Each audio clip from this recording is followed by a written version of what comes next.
Итак, золотые мои, всех приветствую в своем новом видео. Тему сегодняшнего видео черчение или лайфхаки, как хотите назовите. Сегодня мы разберем такую тему, как добавление фамилий в паспорт. Допустим, как вот здесь вот разработчик, кто в моем случае это я.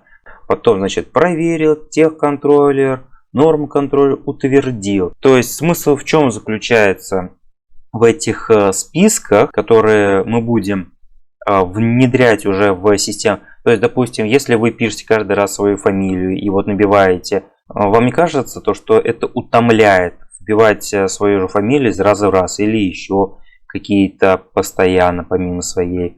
А данный способ позволит ускорить данный процесс. Что ж, разберем данный технологический процесс поподробнее. Заходим в компас.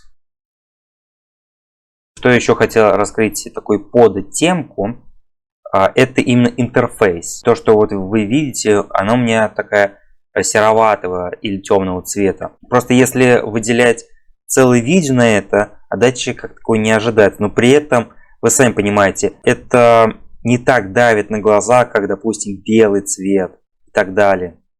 А находится она в соответствующих настройках интерфейса. У меня компас 20 версии, сколько я помню, это вот именно такой интерфейс, именно он структурирован, он где-то начинается примерно с 18 что ли. Заходим сюда, и вот, собственно, вы можете видеть темы. Вот светлая, темная, чтобы, повторюсь, на глаза не давило.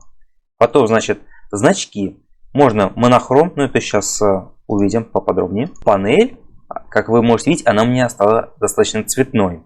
Собственно, заходим в значки, можно монохром, как бы черно-белый, ЧБ. Можно цветные. Ну, тут уже, повторюсь, дело вкусов. Перейдем к основной же части данного видео. Это именно к паспорту, который я уже говорил. Разработчик проверил, технологический контроль, норма контроля утвердил. Каждый раз вписывайте одни и те же фамилии, но сами понимаете. Разработчик. Я уже, допустим, свою фамилию вписал и фамилию тех, кто достаточно часто мне будет встречаться. Это значит, теперь мы будем где-то дополнять эти фамилии, просто копировать, ставить. Где-то именно создадим этот подраздел, допустим, как проверить или утвердил. Значит, сейчас закрываем, чтобы перезапустить. И запускаем блокнот. Так, значит, запускаем блокнот. Обратите внимание, запускаю от имени администратора. И лучше это захотеть здесь, если у вас, конечно, Windows 10. Вот, значит, дальше заходим в файл, открыть. Соответственно, еще и путь покажу. Значит, у нас по умолчанию это диск C. Заходим в программу файл, Ascon. Повторюсь, у меня компас 20 версии. Обращайте внимание. Дальше, значит, заходим в систему. Здесь заходим сюда, то есть смотрим в нижнюю часть окна. Текстовые документы. Нам нужны именно все файлы. Идем. Нам нужно график с расширением PMN. То есть вы можете вот здесь вот посмотреть файл с расширением таким-то. Открываем.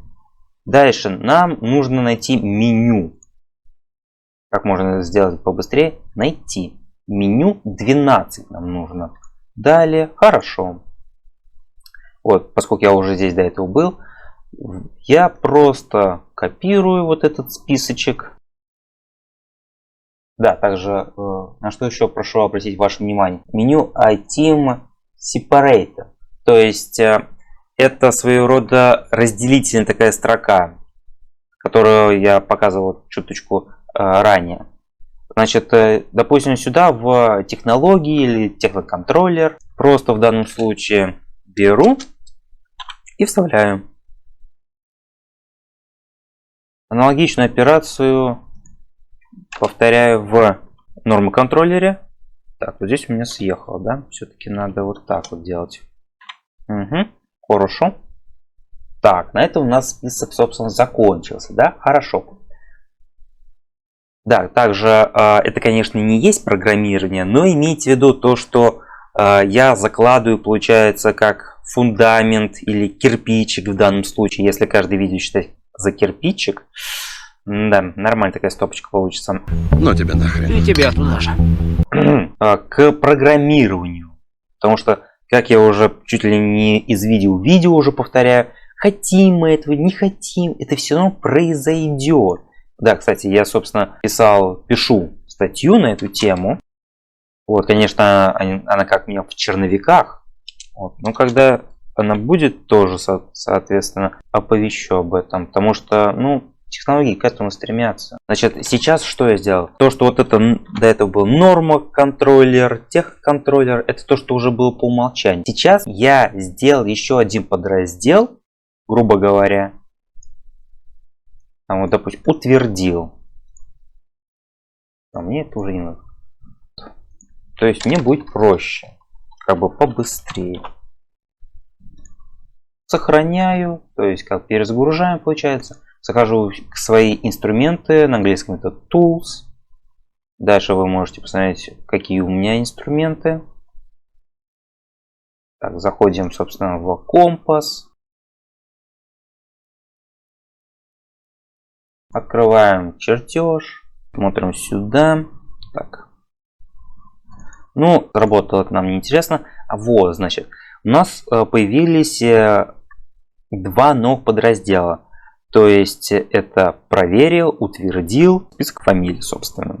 Надеюсь, данный лайфхак кому-то помог. Я в целом кому-то мог в этом помочь. Поэтому что я еще хотел сказать? В связи с тем, что я выпускаю видео с разрывом где-то 1,5-2 месяца, хотел бы сказать то, что я переезжаю на YouTube, там, Яндекс, Дзен и так далее. Пожалуйста, не забывайте делать обратную связь, подпиской, комментарием, репостом.